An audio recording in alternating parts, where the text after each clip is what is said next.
बेटी का कत्ल यानी परमात्मा का कत्ल। ओ मेरे साईं, ये क्या हो गया जमाने को।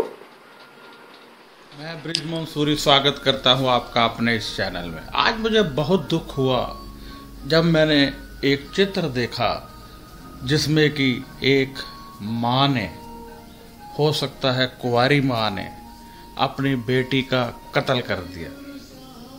चित्र देखकर बहुत हैरान, परेशान, दुखी अवस्था में मैं काफ़ी देर बैठा रहा। मैं सोचने को मजबूर था कि क्या बेटियों से प्रेम और बेटों से प्रेम, इनमें फ़र्क होता है? क्या बेटी हमारे लिए दुआ नहीं मांगती है? क्या बेटी हम पर बोझ है? मेरी भी एक बेटी है और मुझे गर्व है कि मैं एक बेटी का बाप हूँ और मेरी बेटी मेरा सम्मान है, मेरा गर्व है। दोस्तों, बेटियां हमारी शान होती हैं।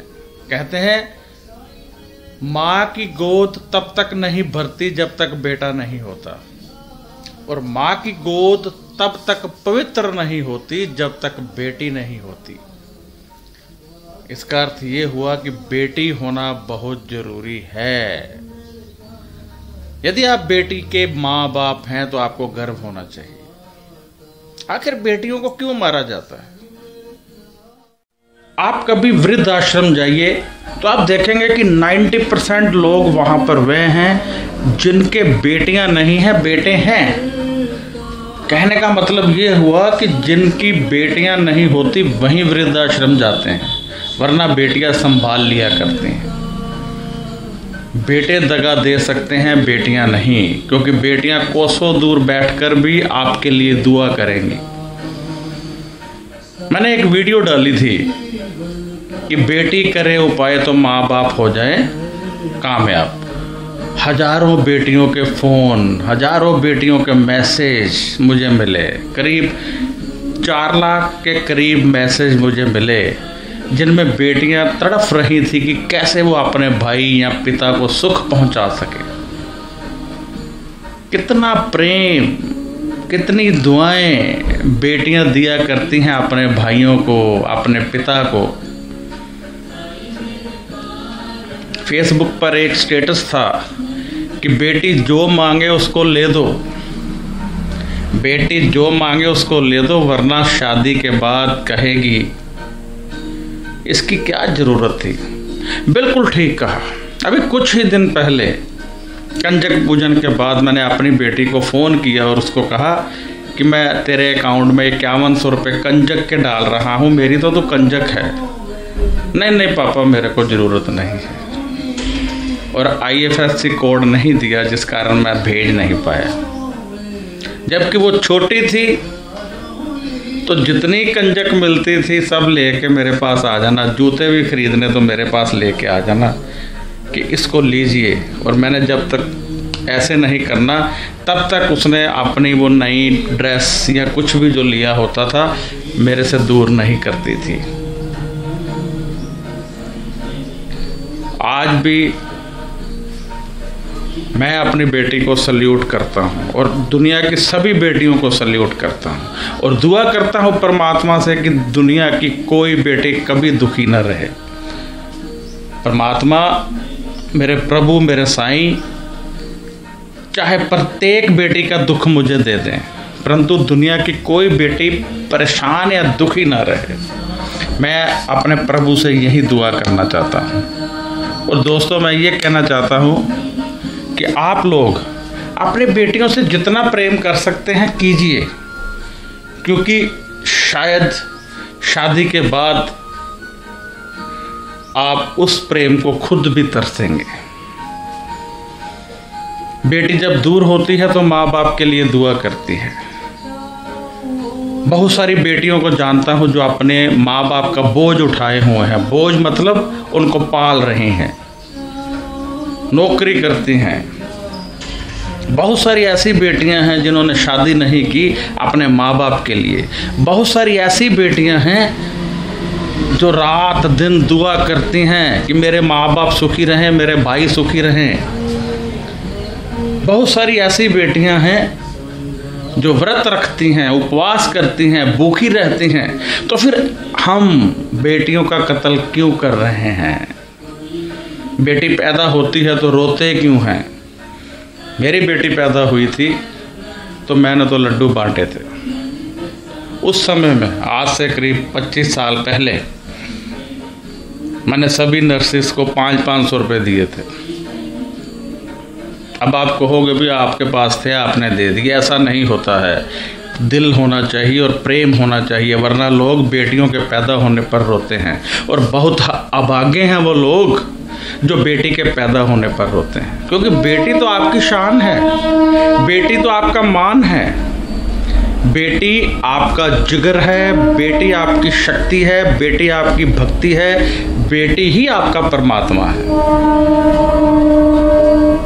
आपको पता है कि आप लक्ष्मी चाहते हैं, आपको लक्ष्मी चाहिए। हम कहते हैं कि हे प्रभु, हमारे घर में आर्थिक तंगी ना हो, परंतु जब तक लक्ष्मी घर में पैदा नहीं होगी तब तक आर्थिक तंगी होना तय है। इसलिए हमें अपने घर में बेटी को जन्म देना होगा। जब बेटी पैदा हो जाती है तो फिर ऐसे दुख मिटने लगते हैं और हम सुखों की ओर अग्रसर हो जाते हैं। इसलिए दोस्तों, ये बहुत ज़रूरी है कि हम अपनी बेटियों का आदर, मान, सत्कार करें और कत्ल मत करें, बेटी को कत्ल मत करें। मैं आपको एक बात बताना चाहता हूँ कि जब आप गर्भपात करवाते हो बेटी को पेट में या पैदा होने के बाद मार देते हो, तो पता है आपको पिशंकु नामक कलयुग मिलता है और इतना घोर पाप आपको लग जाता है कि 1000 गायें दान करेंगे तब भी उस पाप से मुक्ति नहीं मिलेगी। एक तो आपने जीवन छीना और एक आपने इसलिए छीना कि वह बेटी थी। तो इसलिए ऐसा कुछ मत कीजिए, इससे आप अपना भाग्य खराब कर रहे हैं, फ्यूचर आपका बिल्कुल खराब हो रहा है। जो लड़के पैदा होंगे वह भी बहुत बुरा फ्यूचर लेकर पैदा होंगे। आपने एक लड़की का कत्ल कर दिया इसलिए कि भाई लड़का पैदा होगा सुख देगा, नहीं देगा सुख। क्यों? क्योंकि बेटी को मारकर जो आपने पाप कमाया है उससे उस बेटे का भाग्य बिल्कुल बर्बाद हो गया। नेगेटिव वाइब्रेशन का एक परमानेंट हॉटलाइन होती है ना, पहले हॉटलाइन होती थी, अभी भी हॉस्पिटल्स में बिजली की हॉटलाइन होती है। तो एक हॉटलाइन मिल गई आपको नेगेटिव वाइब्रेशन की, सदा मिलती रहेगी, दुखों की, कष्टों की। यदि आपके बेटी नहीं है तो आप अभागे हैं, क्योंकि जैसा प्यार बेटी करती है बेटे नहीं कर सकते। मेरी बेटी रोज फ़ोन करेगी, क्या हाल है पापा, क्या खाया, सारा दिन क्या किया। माँ के बाद शायद बेटी ही ऐसे सवाल करती है। छोटे छोटे पाँव, छोटे छोटे हाथ लेकर जब बेटी पैदा होती है तो वो परमात्मा भी प्रसन्न हो जाता है और आपके घर पर लक्ष्मी की कृपा होने लगती है। शादी करके जब बेटी दूसरे घर में प्रवेश करती है तो उस घर को भी रोशन कर देती है। आपकी बेटियां आपका मान है, आपकी बेटियां आपका सत्कार हैं, आपकी बेटियां आपकी इज्जत हैं, आपकी बेटियां आपका फ्यूचर है। कोख में बेटी है, हमें नहीं चाहिए, पैदा कीजिए, उसका हक मत छीनिए, उसको लड़का समझकर पालिए।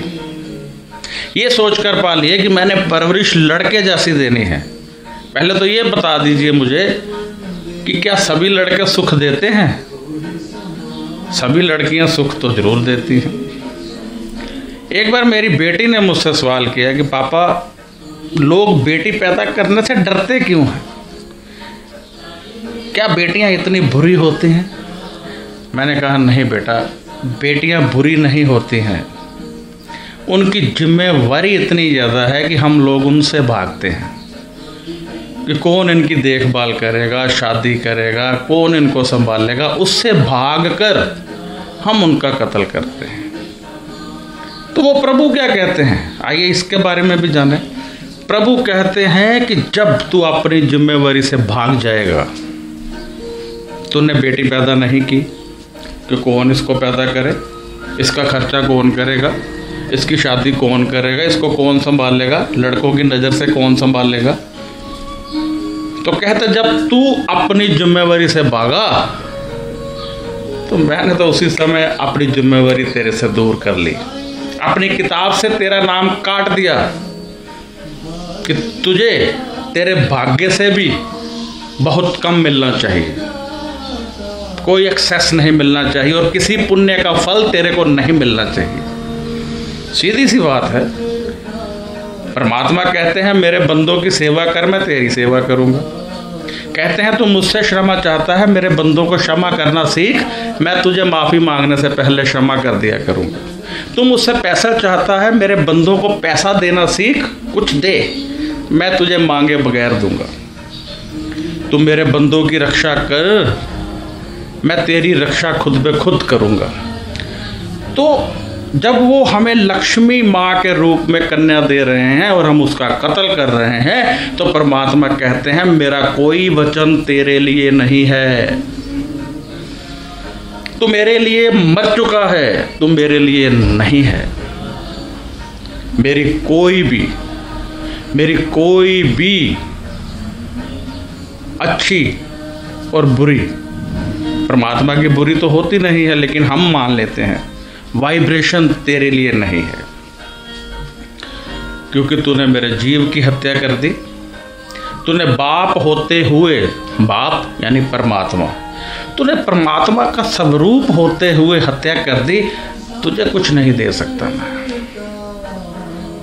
अब लोग कहेंगे लो जी लो, उसने तो 3 अबॉर्शन करवाए, उसके पास तो सब कुछ है। परंतु ऐसा नहीं है, उसके पास जो होना चाहिए था वो नहीं है, जो है वो बहुत कम है और जिंदगी में आने वाला समय अभी कष्ट में होगा। इसलिए दोस्तों, जब आपको बाप बनने का या माँ बनने का मौका मिलता है तो आपको एक तरह से परमात्मा बनने का मौका मिलता है, और उस समय किया गया पाप महापाप के रूप में उभर कर आपके सामने आता है और आपकी 7 पीढ़ियों को वो भोगना पड़ता है, जिसे हम पितृदोष कहते हैं। अब लोग आते हैं, जरा देखना स्वामी जी ये पितृदोष है मुझे, फिर पूछते हैं होता क्या है ये।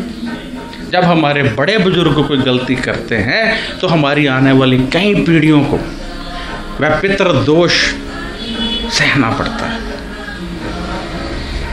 मेरा कहने का मतलब ये है कि आप पर पितृदोष बेटी की हत्या का लग गया तो आने वाली कई पीढ़ियां दुखों से ग्रस्त हो जाएंगी।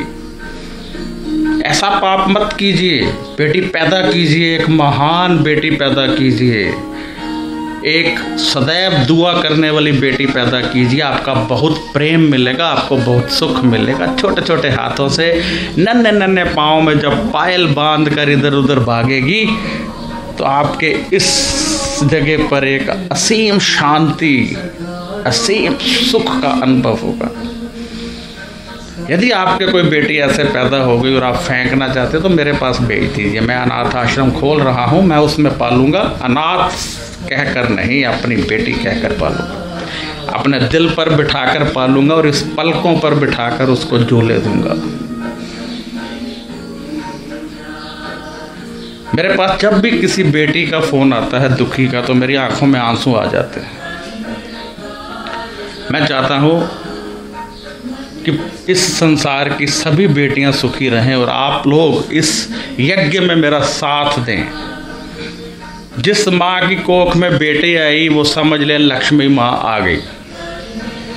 जिस बाप के घर में बेटी जन्म लेती है उसे समझना चाहिए लक्ष्मी माँ ने जन्म ले लिया, दुर्गा माँ आ गई बच्चे के रूप में। एक तरफ तो हम कंजक पूजन करते हैं और छोटी छोटी लड़कियां ढूंढते हैं और दूसरी तरफ कन्याओं की हत्या कर रहे हैं। मैं तो ये कहता हूँ यदि आपके घर में बेटी है, बहू है, उसको डांटना, थप्पड़ मारना सबसे बड़ा पाप है। यदि आप टीचर हैं और आप बेटी को मारते हैं तब भी आप महापाप कर रहे हैं। यदि आप शॉपकीपर हैं, आपकी दुकान पर बच्ची आई है और आप उसको रेट ज़्यादा लगा रहे हैं तब भी आप पाप कर रहे हैं। बेटियों का सत्कार करना शुरू कीजिए, बेटियों का मान करना शुरू कीजिए, वह परमात्मा आपका मान करेगा। जब आप बेटी को प्रेम करेंगे तो प्रभु आपसे प्रेम करेंगे। जब आप बेटी की रक्षा करेंगे तो प्रभु आपकी रक्षा करेंगे। जब आप बेटी को पालेंगे तो वह प्रभु आपको पालेंगे। यदि आप ये सोचते हो कि बेटी का दहेज कौन देगा, तो कौन होते हो आप दहेज देने वाले?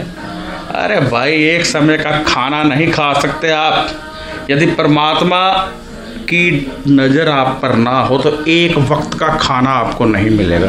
ढेर भी लग जाए ना तो कोई ऐसी बीमारी लग जाए कि इस मुंह में निवाला नहीं जाएगा। तो कौन होते हो आप पालने वाले? अरे वो पालने वाला बैठा है, वो तो आपको जरिया बना रहा है, एक साधन बना रहा है, देख रहा है, आप इनकार तो नहीं करते। आपको परमात्मा का रूप बनने के लिए एक माध्यम बनाया जा रहा है। बन जाइए, आने दीजिए बेटी को इस संसार में। इतनी खुशियां लेकर आएगी, बिखेर देगी आपके घर में खुशियां, दुआएं, पॉजिटिव वाइब्रेशन, क्या क्या नहीं देगी वो आपको। मेरा सिर्फ कहने का मतलब इतना है कि यदि परमात्मा से शक्ति चाहते हो, यदि परमात्मा से भक्ति चाहते हो, यदि आप परमात्मा से आशीष चाहते हो, यदि परमात्मा से आप रक्षा चाहते हो, तो इन बेटियों की पालना करनी होगी और यही सब कुछ उन बेटियों को देना होगा, फिर आपको सब कुछ मिलेगा। यदि आपके निवास पर आपकी बहू दुखी है, यदि आपके निवास पर आपकी बेटी दुखी है, यदि आपके निवास पर कोई भी कंजक दुखी है तो वो परमात्मा दुखी है, वो परमात्मा आपसे दुखी है। इसलिए आपकी वजह से कोई दुखी ना हो, ये ध्यान रखना है। तो आज के लिए इतना ही। अब आपसे एक निवेदन है, अपने राइट साइड देखिए, सब्सक्राइब लिखा है, इसको सब्सक्राइब कर दीजिए। इससे मेरा चैनल सब्सक्राइब हो जाएगा और आने वाले समय में हमारा एक रिश्ता बन जाएगा और मेरे जितने वीडियो होंगे आपको मिलते रहेंगे। और साथ में कोशिश कीजिए कि इस वीडियो को शेयर कीजिए ताकि अधिक से अधिक लोगों को मिले। यदि आप मुझसे कोई सवाल करना चाहते हैं, कुछ भी पूछना चाहते हैं, जन्म पत्री ही दिखाना चाहते हैं, तो व्हाट्सएप कीजिए लिखकर, फ़ोन मत कीजिए। 3-4 दिन में जवाब अवश्य मिल जाता है। आप लिखिए, मैं जवाब दूंगा। फ़ोन मत कीजिए और आप मुझे इजाज़त दीजिए। जय साईं राम, नमस्कार, खुश रहिए और अपना ध्यान रखिए।